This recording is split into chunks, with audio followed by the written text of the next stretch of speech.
right. Well, Merry Christmas to Merry you too. Christmas to you. Happy holidays.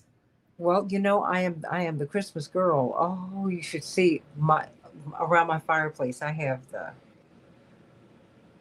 all of the. I've found all of these black soldiers and well, not soldiers. All these black figures, black Santa Claus, Mama Claus. And, Hmm. I mean, I went crazy at the store, and and so and one was broken. I couldn't believe it. So I've got to go back to the store and see if they have another one. But I'm very excited. But so let me get going. If you don't mind, I'm gonna try my brother one more time because I'm gonna have um, Dan on, but Yep, at he's 30. at 30, and so we can hear because we got to hear this. Oh, you know what? I'm about to come up, honey. Okay, bye bye. Okay, well, okay, that's my brother is probably on his way to something. So there we go. Nuclear option and Obamacare fight. What does that mean? Well, you know what? We're going to come up in 8 seconds. Hmm. Five, four. Hey, everybody. Welcome to the Santita Jackson Show, AM 950 Radio, the voice of progressive Minnesota. It's a joy to be with you, with my friend, my brother beloved, the Festival of Lights, Hanukkah, everyone. But of course, you are the Christmas guy also. So I hear you. I'm not mad at you. I'm the Christmas girl. I'm giving everybody their love in this holy season. But it's such a special holiday time, and so reach out to people when you can because this is a time where people are very, very, very vulnerable, and don't let anyone be lonesome at this time.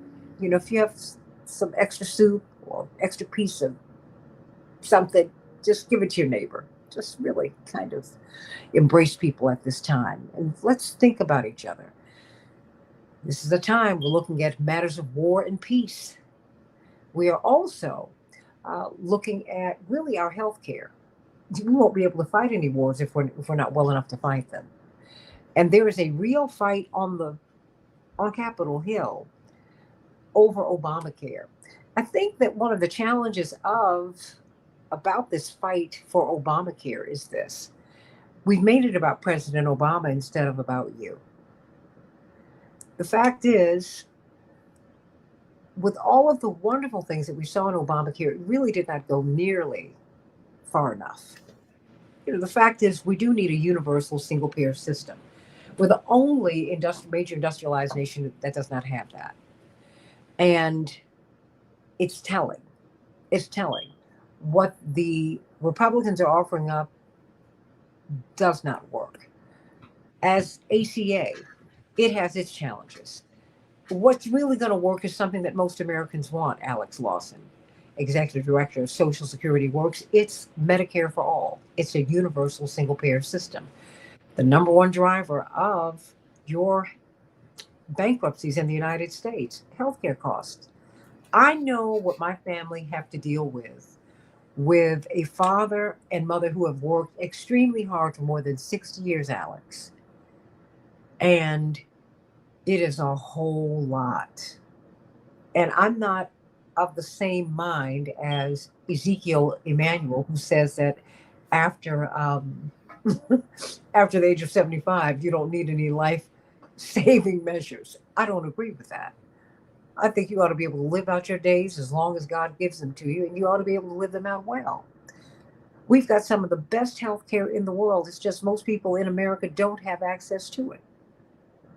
And that's a shame. So let's talk about where we are and what it is that we're really looking at, Alex, as I've been watching this play out this morning on C-SPAN, as I've been watching the television and listening to all of the pundits and the lawmakers weigh in. I said, wait a minute. What's really going on here? What is this GOP plan? Why has ACA become the holy grail for Democrats when we know that we need universal single payer? So what's going on? I don't because I'm trying to make heads or tails of this. I don't understand what's going on here, Alex. Yeah, Santita, thank you so much for having me on. And I think, you started talking about the season. I had the greatest start to my day that you can have. I got to go to my kids' Festival of Lights musical celebration. Yes. All the parents are there. The kids are up there singing, some of them great, some of them not so great. Doesn't matter because the love and community and multicultural, not acceptance, but celebration. Right? I mean, there was every culture that the was at the school, and their celebration of this season, which is special to across the world. Absolutely. And there is no war on Christmas. This is this right-wing lie that's been going on my adult life. There's that you can Merry Christmas. I say it all the time to people, but there is a war on the Festival of Lights, on the America where we work together and we are saying we welcome our neighbors, whoever they are, their faith, as long as they're our neighbors, they're welcome here. And that's what makes America great, is actually that community and empathy. And it's also what's honored and worshipped during this season in so many religions. And that's why it's a sin what is happening in Washington, D.C. There's a lot of different ways of saying that concept. It's evil what's happening in Washington, D.C. right now. It is an abomination what's happening in Washington, D.C. right now. When, I know, but every child in that celebration knows, in their hearts, they just understand what's right and wrong. And killing people by taking their health care away, by making it unaffordable so that 5 million people will just choose to not have health care. On the Medicaid side, $1 trillion in Medicaid cuts. We know what that leads to. 51,000 deaths per year that otherwise wouldn't have happened. Every child on the stage would be like, absolutely not. But the Republicans in this town right now, that's what they've done. And Santita, it's not what they're doing. It's done. And that's a really hard thing for me because there's a lot of theater going on right now. So like the Senate Republicans were like, ooh, maybe something's going to happen. That's all trickery. So it's not enough that the Republicans are going to have 24 million Americans premiums double on average, and there'll be disproportionately more impact in MAGA land. Right? Like I saw numbers from Arkansas at 900%, it's just 200% average. Whoa, wait a minute, what? Yeah, no, the numbers are mind-boggling, and they will harm people, right? So people will get sicker. People will die because of this, and that is what. Alex, stay right there, because there has never been a check on health insurance companies and their profits and the money they make, right? Because they just continue to raise their rates. Is that it? Yeah. So the insurance industry is a parasitic industry, and so like Donald Trump said that, and he was, trying to pretend like the Republicans are not the party that is 100% in the pocket of big insurance. They are. They're the ones who created privatized Medicare and are full speed ahead privatizing Medicare as quickly as possible. They're introducing AI delays and denials into traditional Medicare. The Republicans are the ones that profit, the billionaires who sat behind Donald Trump, right? That at his inauguration, he's paying fealty to them. They're paying fealty to him. That's the rigged system. That's the president and the richest people in the history of the world. That's who profit off of this system, which, by the way, is not broken. Your setup really did say it right. We have amazing healthcare. in this country, we just don't allow poor people to have it, because that makes it more valuable for rich people. And so this is a system that provides healthcare for the wealthy and actually extracts wealth using delays and denials of healthcare from poor people. It is a perverse system, and the Republicans are the ones who create, empower, and enlarge that system, which is what's going to happen now. They just took 15 million people's health care away with the Medicaid cuts, 5 million more with the ACA subsidies. 20 million Americans are going to be thrown in the meat grinder of corporate insurance, which profits off of harm and death. So yes, absolutely, the health insurers are parasitic. Absolutely, they're going to bloat when we, create a system that helps working people afford this parasitic system. Obamacare didn't go nearly far enough, but the truth is that the Democrats are not sociopaths, right? Unlike I think some Republicans who are, they know that their constituents are going to die. Democrats are trying to they're like, look, man, we're going to help your constituents way more than mine. Just status quo, just extend the subsidies. And the Republicans are saying no. I found this during Trump 1.0 as well. At the barricades fighting to protect Obamacare, the ACA, were single payer folks, Medicare for all folks. I mean, standing arm, shoulder to shoulder with people who were maybe more focused on the ACA, but people who fight for healthcare understand that removing it from people will hurt them, and in many cases kill them. And so we who are moved ethically or morally to try to guarantee healthcare for everyone, we're going to always fight against things, even the imperfect system in Obamacare. Like, yes, but we still want as many people to be covered as possible, because that will lessen the harm and the death that is perpetrated on the American people by this perfectly functioning wealth extraction system run by Wall Street for the billionaire class that we pretend is a healthcare system. Well, you said that this is trickery.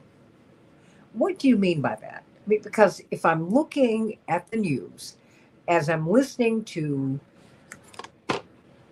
everyone make their case, I'm under the impression, or one is left with the impression, that after the vote, either my premiums are going to go up or they're not.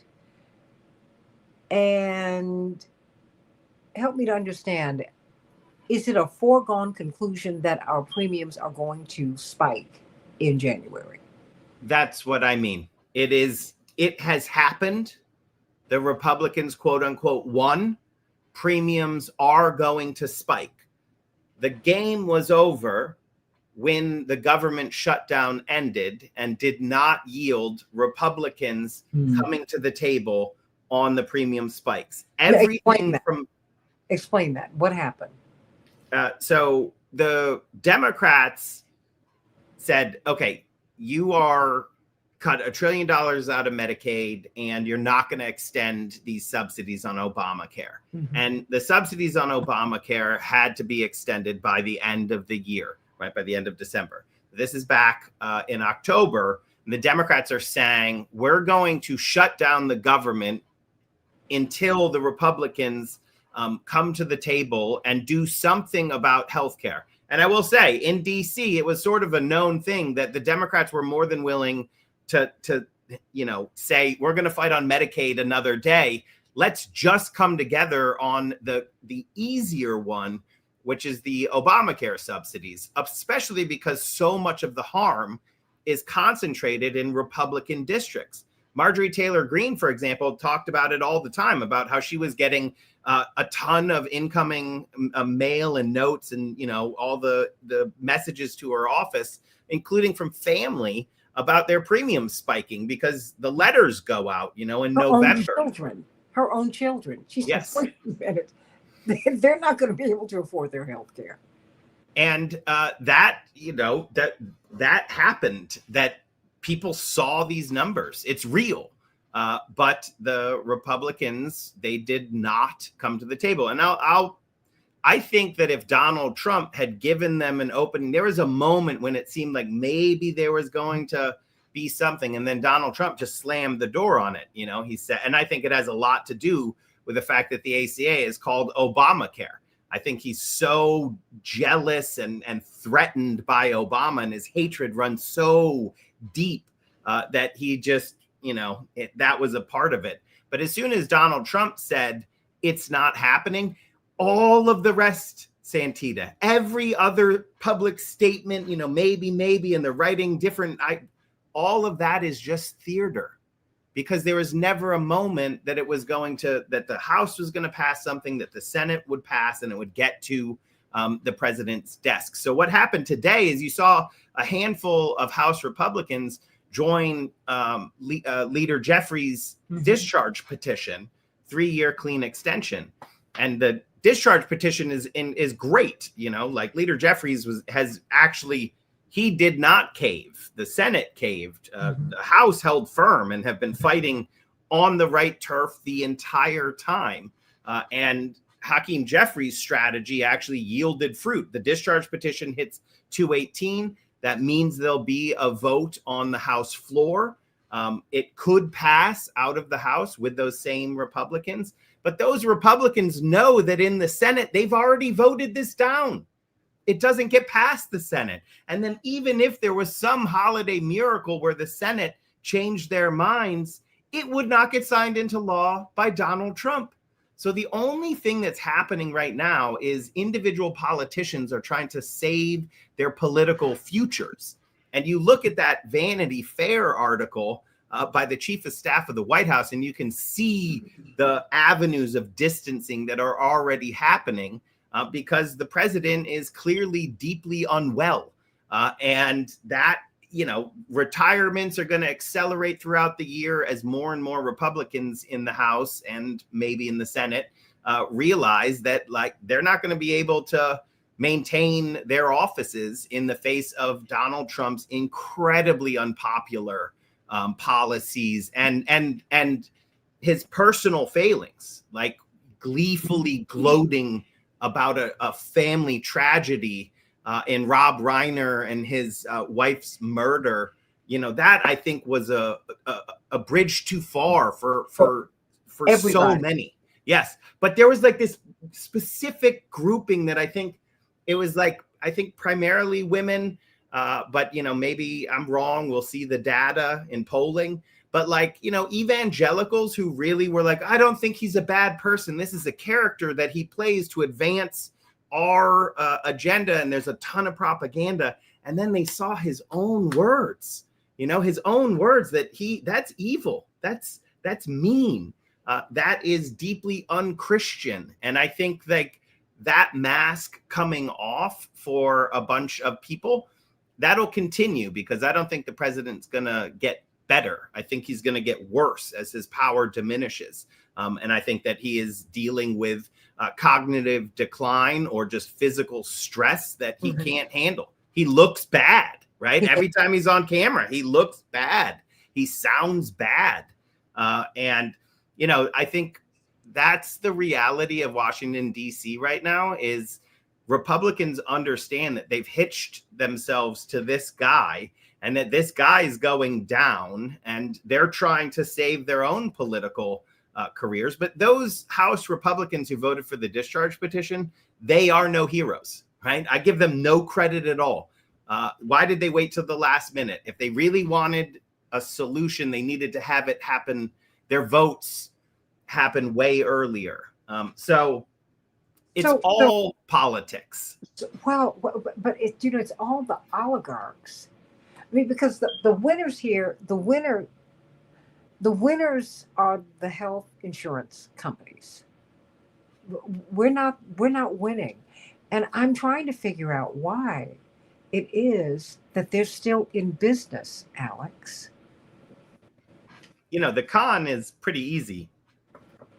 in Okay. all three pieces of the system, our healthcare system. It's big hospital, big insurance, and big pharma. And each of them have their own flavor of evil that they hold up. But like some of them are more useful than others, like hospitals, for example. But big hospital, private equity backed hospital, is one of the three. And what they do is they make money by denying care, by delaying care, in insurance prior authorizations. It's basically restricting access to services to drive up the price and then extracting as much wealth as possible. Then you take this unbelievably large amount of money, like pharma. It's so much money, and it's all from government protected monopolies that we create. And you carve out a teeny piece of it, the smallest amount, right? This is how much money they steal from the people. This is how much they carve out, and they give it to politicians. And our system, it's legal to do this. They don't hide. The only people who get in trouble for corruption are the ones who try to hide it. And even then, it's still hard. I mean, look at what the crypto people are doing with Donald Trump now. I mean, actually just all the criminals who are using his crypto, his coin, the president's own coin, for just straight up corruption. Our system, I mean, from other countries' vantage points, the corruption in the American system is mind-boggling that we allow it to continue. Billionaires whining and dining Supreme Court justices. I mean, come on, right? The billionaires whose livelihood is dependent on the court's decisions on things, just on and on. That's how insurance still exists. But even against all that money, when we start telling the story right and standing together, we are making progress. It's too slow, and we need to speed it up. But we are slowly but surely building the universe of people who have come to the very common sense and logical conclusion that America, as the richest country in the history of the world, can afford to provide healthcare for our people, just like all of our peer nations do, can afford to provide a world-class education for all of our people, higher education, that these are investments in our future, and they actually do pay for themselves. What doesn't pay for itself, what actually destroys and poisons our country, is tax handouts to billionaires. Yeah, money just goes straight into the offshore bank accounts, never to be seen again in this country. So I think that slowly but surely, the American people, and I think it's faster now, because I do think that Trump is a bit mask off in terms of, I work for the billionaires and I'm going to corrupt the system to become a billionaire as quickly as possible and then work with them. And I read somewhere, and I can't remember where, but it was after a discussion with Vladimir Putin, where Putin was sort of making fun of the American system and saying, why isn't the US president the richest person in the world? They're the most powerful person in the world, but why aren't they then the richest person in the world? And that mindset, which you see in Vladimir Putin, that despotic mindset, I think you're seeing exactly that in what Trump's doing right now. That's his vision. He'll protect the insurers, he'll protect the billionaires, and all they have to do is make him rich. And you see that in Orban in Hungary, and around the world. That is how, despotism, that's how dictators, that's how wannabe kings operate these days. But how is it that universal single payer or Medicare for all is still the third rail of American life, American politics? Why is that? Why is that so frightening to everybody? I mean, and I have to tell you, because I listen to Washington Journal on C-SPAN first thing in the morning, first hour, because I love to hear what people are saying when they open up the phone lines. I'm surprised to hear more and more Americans talk about universal single payer. They're saying, what are we doing here? Help me. I mean, why is it still the third rail? I don't think it's the third rail. I think that there's just been cowardice amongst politicians, but I don't look for bravery in politicians. It comes from the people, and the people have been clear. There has been an uptick, but Medicare for all, guaranteed healthcare, has always been massively popular with the people. It's just that the moneyed elite can corrupt the system by blocking things from happening in Washington, D.C. Take a piece of the enormous amount of profits, corrupt Washington, D.C. It's really simple. It's not a complex scam. So the people just have to overcome that corruption by getting rid of politicians who are corrupt and by changing the calculus so that, politicians are more afraid of their constituents in terms of their political future than they are of their donor class and their lobbyist friends. So that's what's happening. I don't think that guaranteed healthcare is a third rail. I think that people should embrace it, fight for it, and it is an absolute winning issue everywhere in this country. And it will just get winninger as healthcare continues to crumble from the Republican healthcare apocalypse. I think so. I mean, but where do you think we're going to go now? I mean, because as these premiums explode in 2 weeks, because that's what this is, how do you think people will react when they get that first bill? Yeah, it's going to be, what are we going to do? It'll be that fear and panic that, I remember when we were fighting for Obamacare, I worked on it, and I remember what we were fighting against, right? Like that was when there were, it's not unrecognizable because it's just our system, but worse. It's worse, right? Like what they're saying is we're going to go back to more death, more harm, more medical bankruptcies. And the American people are going to just get thrown in the wood chipper.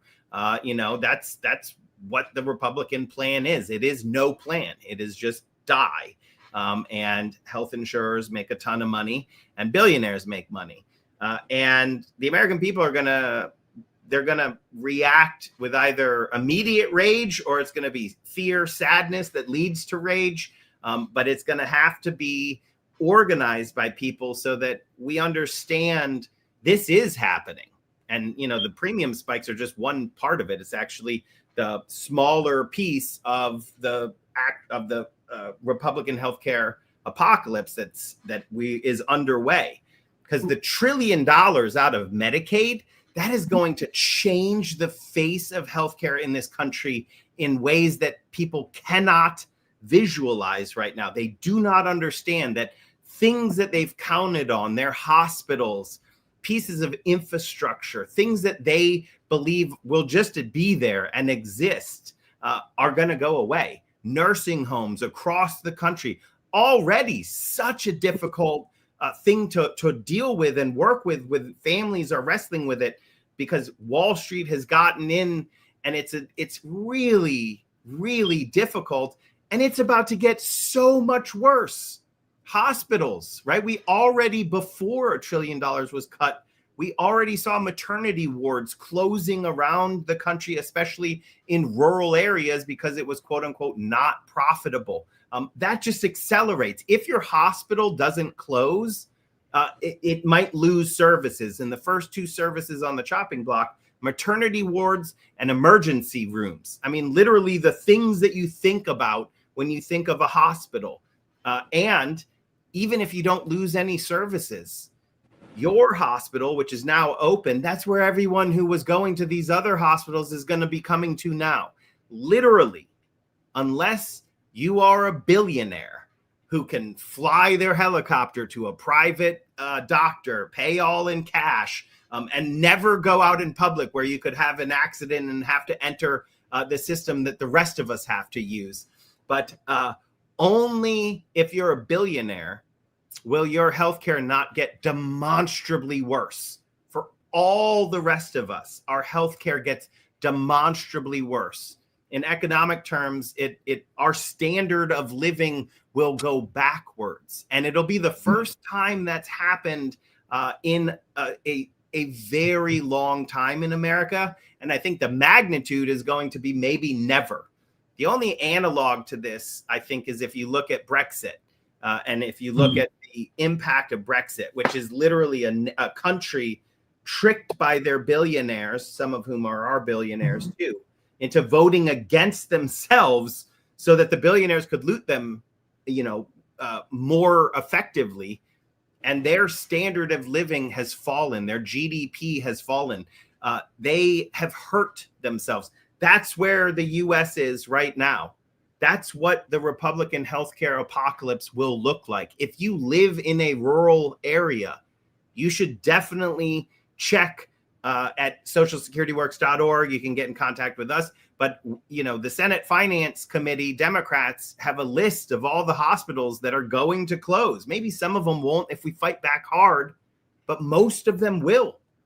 That's what next year. So the premium spikes in January, Santita, are just the start of a year of sort of what I think the American people will think of as unbelievable changes in our healthcare, and all exactly in the opposite direction of what people want and what people are clear that they want.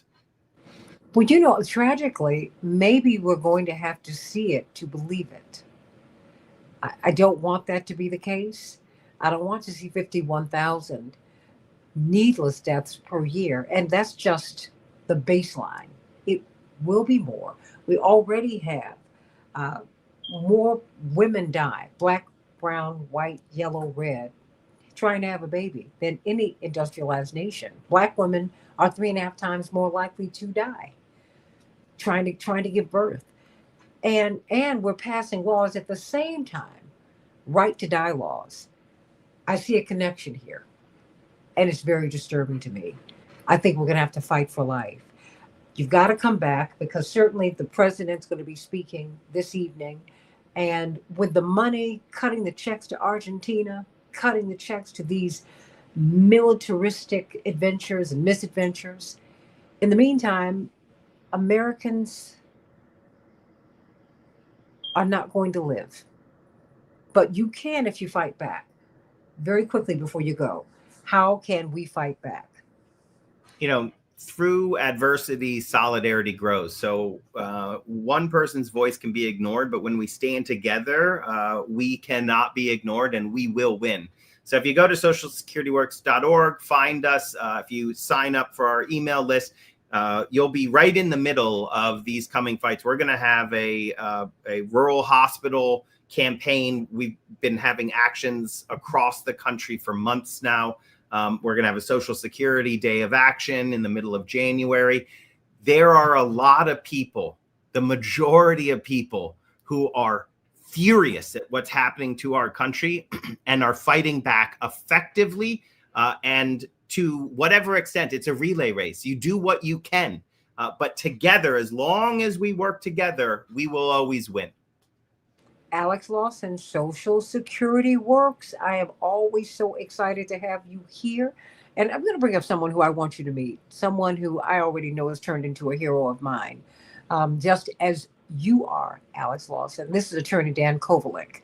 And as we've been talking about the double taps and watching these fishermen killed by our own military, really, it has been devastating to watch. And in fact, many people in the military are pushing back. They're saying, I didn't sign up for this.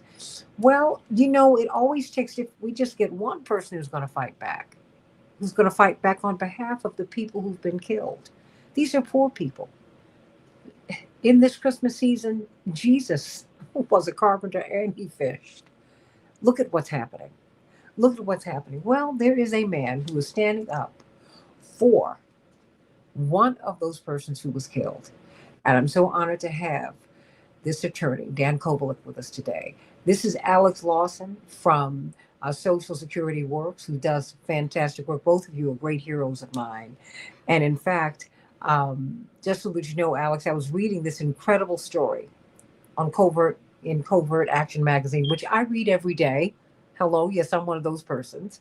And I was so glad to see this article petitioning the Inter-American Commission for Human Rights to find justice and stop the wanton murder of civilians on the high seas.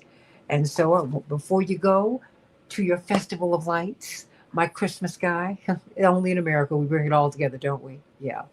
Alex Lawson, Attorney Dan Kovalik, Alex Lawson.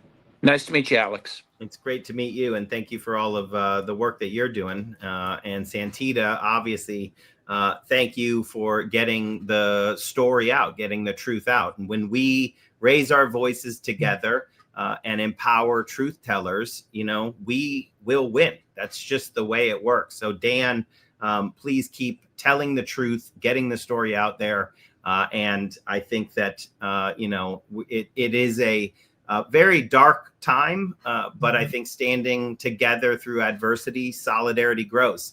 And it happens over and over and over again in history. So as long as we don't forget what we're fighting for, we can't lose. Well, I'm going to connect you to Alex Lawson. Alex works with everybody in this progressive independent media space. And we're going to connect you because he has radio and access to so much, because we're going to get these stories out on our terms, which is the truth. That's what we're going to do. Alex Lawson, so much love to you and your beautiful family. Thank you so much. Merry Christmas. Happy holidays to everybody. Merry Christmas. Oh, may God bless you. Oh boy, I'm so glad to have you on with us today, Attorney Dan Kovalik. Thank you so much. I mean, let me just read just the beginning of this article for people. On Tuesday, December 2nd, 2025, you write that you filed a petition with the Inter-American Commission on Human Rights on behalf of the family of Alejandro Carranza, a Colombian fisherman who went out on his boat on the Caribbean Sea, attempting to fish for marlin and tuna, and I must say for his family, that's how they eat, but who never came home. Instead, he was murdered through a kinetic attack, also known as a bombing, carried out by the United States on September 15th, 2025. Welcome to AM 950 Radio, the voice of progressive Minnesota, the Santita Jackson Show. It is a joy to have you here today, even under such painful circumstances. But I tell you, you have a story to tell, and we need to hear it, because we're looking at the Secretary of War, we're looking at the Secretary of State, we're hearing the story from our perspective, but no one's really talking about families who are impacted, who lose a loved one, someone who just thinks that daddy, my husband, my brother, my loved one is going to go out, catch some fish and come home. And that's not what's happening. What happened to Alejandro? So first of all, Santita, thank you for having me on your show. I'm really happy to be here. Yeah, so first of all, I met this family, the Carranza family, in Santa Marta, Colombia, which is where they're from, where Alejandro was from. About a month ago, I was actually invited to Colombia by the president of Colombia, Gustavo Petro, who I've known for 20 years. I'm his lawyer, actually. And his team introduced me to this family. As you correctly stated, Alejandro Carranza was a fisherman. He was a member of a fishermen's association. And his family was and is very poor, but they relied on his fishing to make ends meet. He went out in mid-September on the water. The last thing his family heard from him was that it's a good day for fishing. And the next thing they knew is that his boat was bombed on September 15th by the United States Navy, and he was killed. How do they know this? Because the president of the Fishermen's Association recognized his boat from the video that we've all seen, these videos of the boats being bombed. And he saw one of those and recognized it as Alejandro's boat. And so the family that I met with was his adult daughter, his wife, and his three minor children. So they've lost their father, their husband, their main breadwinner. And as you say, families like them are anonymous for the most part. And by the way, a lot of these families suffer from the fact that they don't even know really what happened to their loved one, right? Because these people are basically disintegrated. on these boats. What do you They're mean? disappeared. You're right. They're disappeared. They'll never see the body again, right? Mhm. And so many of these families live with the questioning of what even happened to their loved one, And perhaps which makes it more maybe, difficult. Yeah, you know, and Attorney Kovalik, maybe they missed. Maybe they're floating somewhere. Maybe, just maybe, hoping against all hope that they were not killed. Because when you right. don't have a body, there's no resolution, right? Yes. And that's what makes it so difficult. Um, Again, for all these people.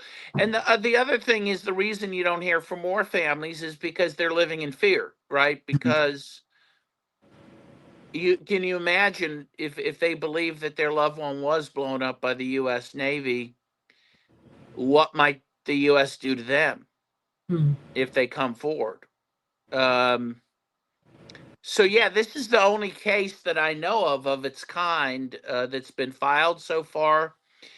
And today, actually, I filed for precautionary measures with the commission, meaning asking that the commission tell the U.S. to stop these killings, pending final resolution of the case. How did you meet this family? I mean, how did they know that they even had a case? Well, to his credit, there is a journalist in Columbia named Holman Morris, who I know very well. Very prominent, very excellent journalist. He was the one that discovered the family. I don't know how, but he did. And again, through the president's office and Holman, I was introduced to the family. So, with the express purpose, they knew I was a lawyer, an American lawyer, and they were introduced to me with the understanding that they would explore the idea of bringing a case through me, and they engaged me to do that. So that's how it happened. As I said, that was about a month ago. It was in Santa Marta, Colombia, which is a town on the Caribbean. It's actually a tourist town in part, Mhm. and that's how it all came to be. I should say, to his credit, the president of Colombia, Gustavo Petro, is very concerned about these people being killed, not only his own citizens, but especially his own citizens, Colombian citizens, being killed. And so he's made a concerted effort to try to find these people and to try to find ways for them to pursue justice. How do you pursue justice in a case like this? I mean, where do you file? Where do you file a claim? I mean, how does this work? Yeah, so we filed it, as you mentioned, with the Inter-American Commission on Human Rights. Hmm. That is a body created by the Organization of American States, Hmm. which is a regional body created pursuant to the UN Charter.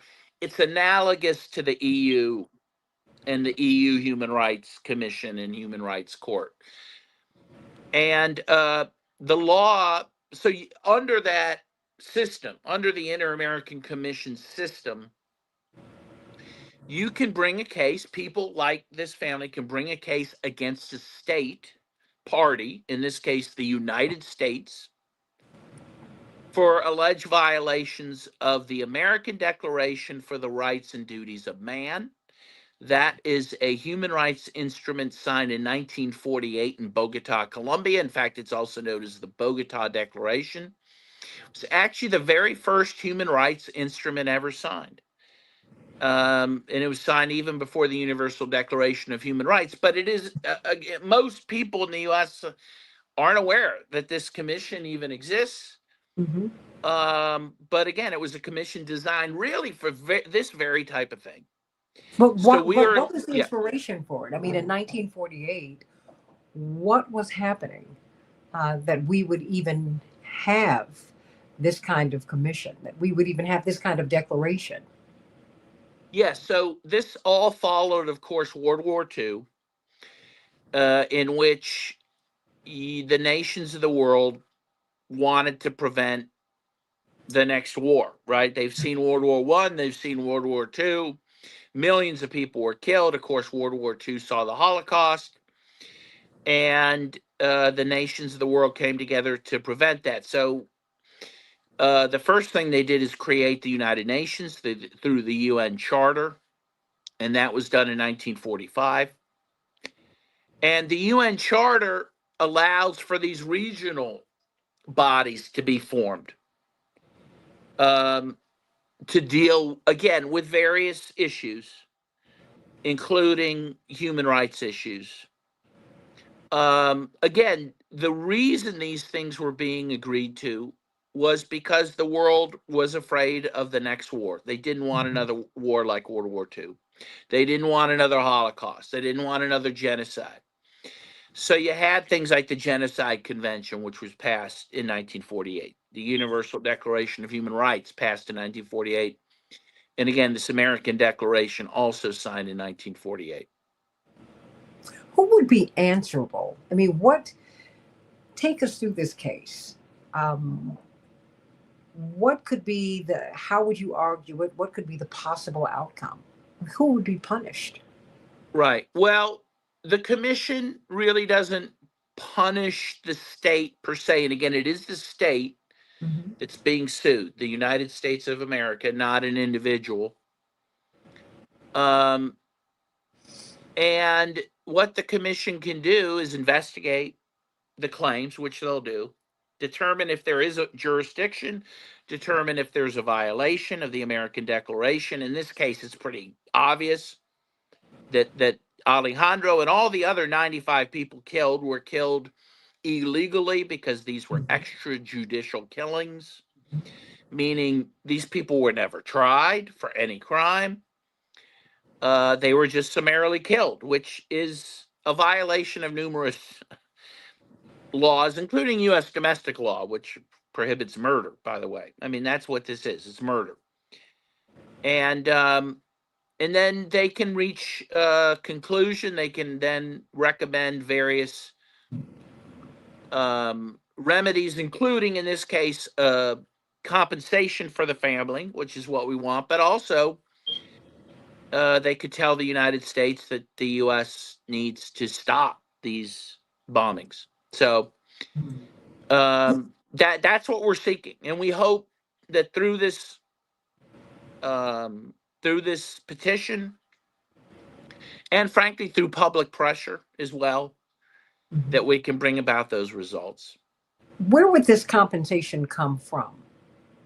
Well, the U.S. Treasury, the United States would pay it out through the Treasury. The U.S., compensates people for all sorts of things, and this would be one of them. Someone in the U.S. State Department will be required to respond to this petition. I don't know who that will be, but there's someone at a desk somewhere in Washington whose job it is to respond to these sorts of things. So that's how it works. But the president continues to push drugs as weapons of mass destruction, and that these are narco terrorists. Yet the Carranza family said, wait a minute. If Alejandro Carranza was a narco terrorist, if he were a drug dealer, we would not be living minimally. We'd be living in a mansion. Right. So, I mean, help me to understand what do they see? What do they want? Because it's so clear. These are people who are not of great financial means at all. I mean, they're of meager means. Yes. Honorable people who don't have any money. I mean, how does the charge? I mean, it's $1 trillion industry, drugs. They don't even. They have no association with that at all. Right. So help me to understand how we can continue to go on with this narrative that these are narco terrorists, that these poor people are transporting drugs, that these are drug dealers. Well, first of all, yeah, I mean, we can't go on with it, and I'll tell you why. I mean, first of all,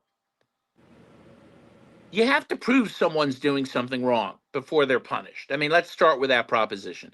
There'd be no difference from what the U.S. is doing in the Caribbean than if I went on the streets of Pittsburgh, where I live, and told a cop, hey, that guy over there, he's dealing in drugs, and the cop just went up to him and shot him in the head. Mhm. I mean, there's nowhere in the world that this is seen as proper way for a civilized country to act, right? If Mhm. someone is doing something wrong, dealing in drugs, trafficking in drugs, the proper course of action is to arrest that person, charge them, try them in a court of law.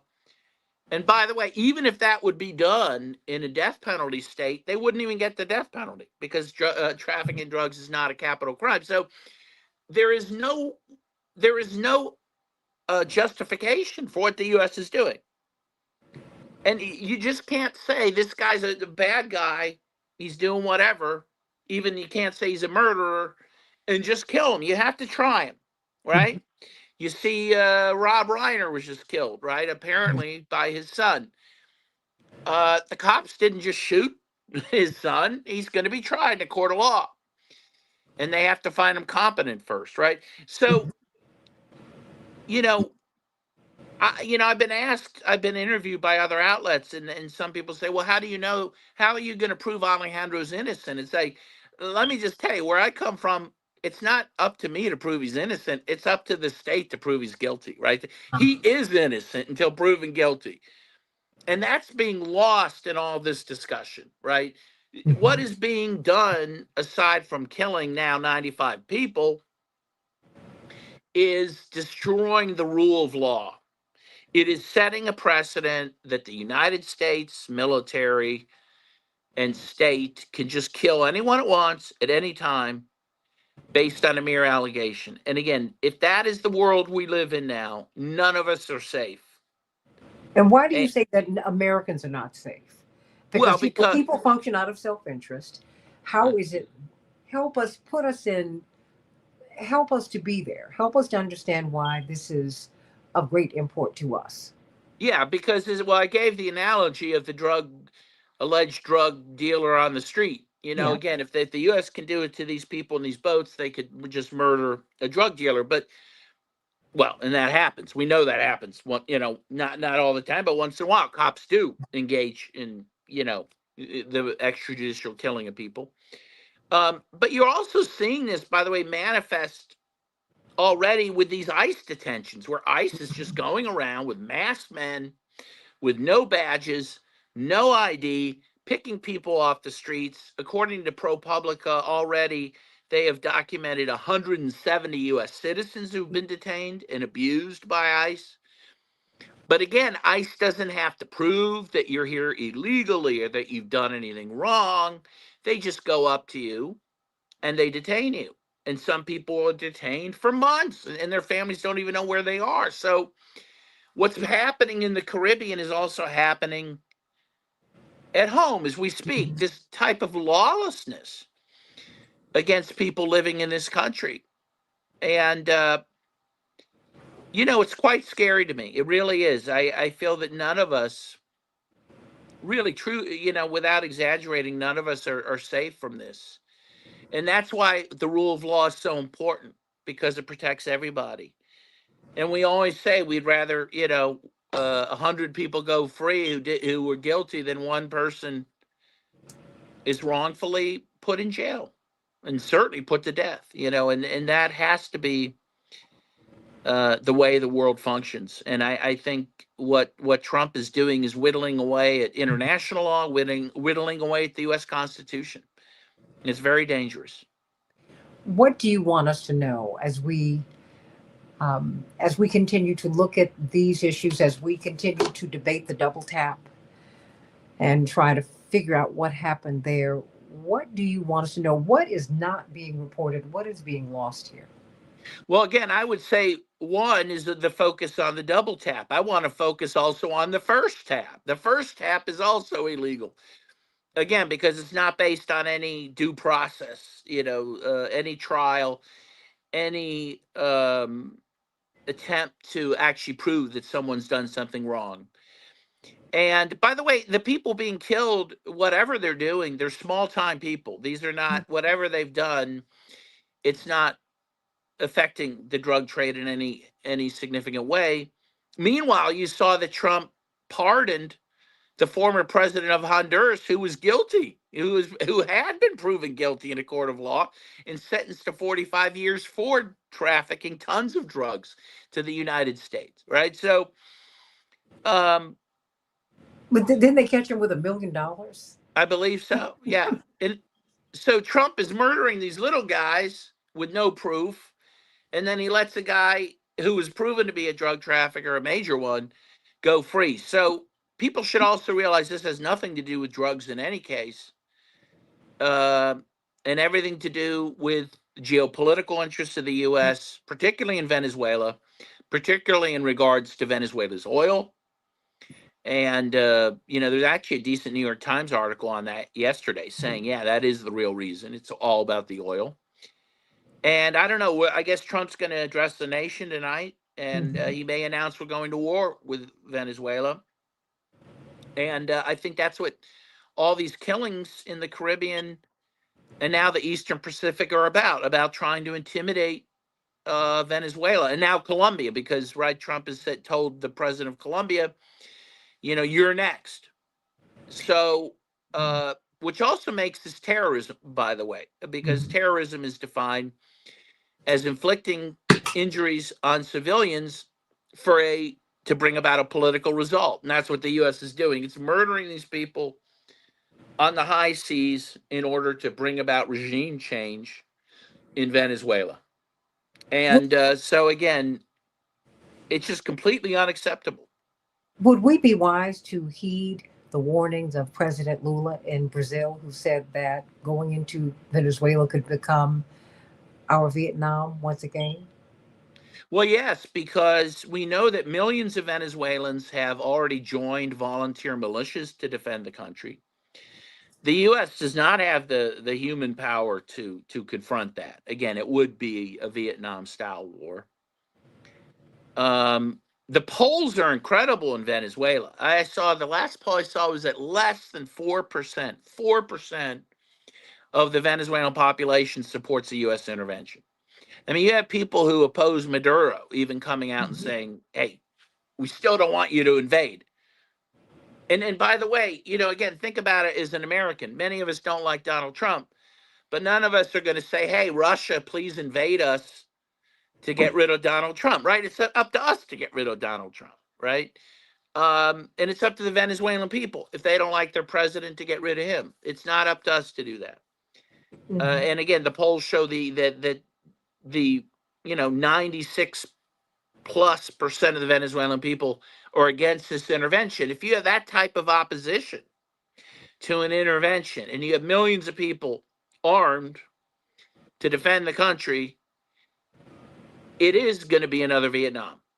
The U.S. will be in a quagmire for years. And also Colombia said they would defend Venezuela. So what, now we're going to invade Colombia? I mean, it's really dangerous what Trump is doing. I mean, he really is threatening to embroil us in a regional conflict.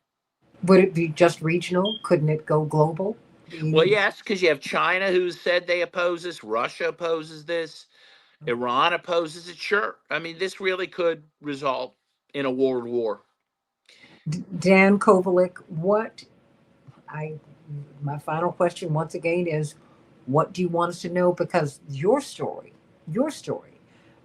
I'm not hearing in corporate media, but that's why we have independent media, and this is why this is important. But and I'm not being self-aggrandizing. The fact is, most Americans are getting our news from independent media. Yeah. And social media. Yeah. Yeah. So help me to understand, what are we maybe getting wrong about this story? Well, again, I think that what we're getting wrong is this notion that, there's kind of this assumption in the mainstream press that that if it's assumed correctly, these people are trafficking in drugs, they're allowed to be killed. And that is wrong to begin with, right? That this is, again, as I said, this is destroying the rule of law. Once you do that, it's destroyed for everyone, including Americans. We're seeing that happen before our eyes, and we just can't allow that. And now, because you see now, by the way, the Trump administration is saying that they have the right to kill designated terrorists in the United States. So now, in addition to saying, "Hey, you're a drug trafficker, we're going to kill you, we're going to bomb you," now they can just say, "Hey, you're a terrorist, we'll kill you. We don't have to try you. We'll just blow up your house." I mean, none of us are safe in that circumstance, particularly those of us who speak out against U.S. policy. And speak up for everybody. And I Yes. thank you for the work that you do. Thank you. Attorney Dan Kovalek, cannot wait to have you back on the show. Thank you. Oh, no, you have a home here, because you are what Reverend Jackson calls a freedom fighter. Well, I appreciate that. I appreciate that. I'm very honored by that. Thank you. Well, Thank you thank very you. much. That's his highest compliment. So I just go on and take that. He said the worst thing about slavery is not being enslaved, but adjusting to it. Yes, that's right. And and as Frederick Douglass said, find a people oppressed, and you'll find a people that are willing to accept oppression. And we can't be that kind of person. So Truer words have not been spoken. Attorney Dan Kovalek. And may the life of Alejandro Carranza be a blessing, and the other 95 people who've been killed, not just the double tap, as you said, the first tap, the first tap, the first tap. May God bless you, everybody. AM thank 950 you. Radio, the Happy voice of holidays. Minnesota. Thank you. Absolutely. To you too.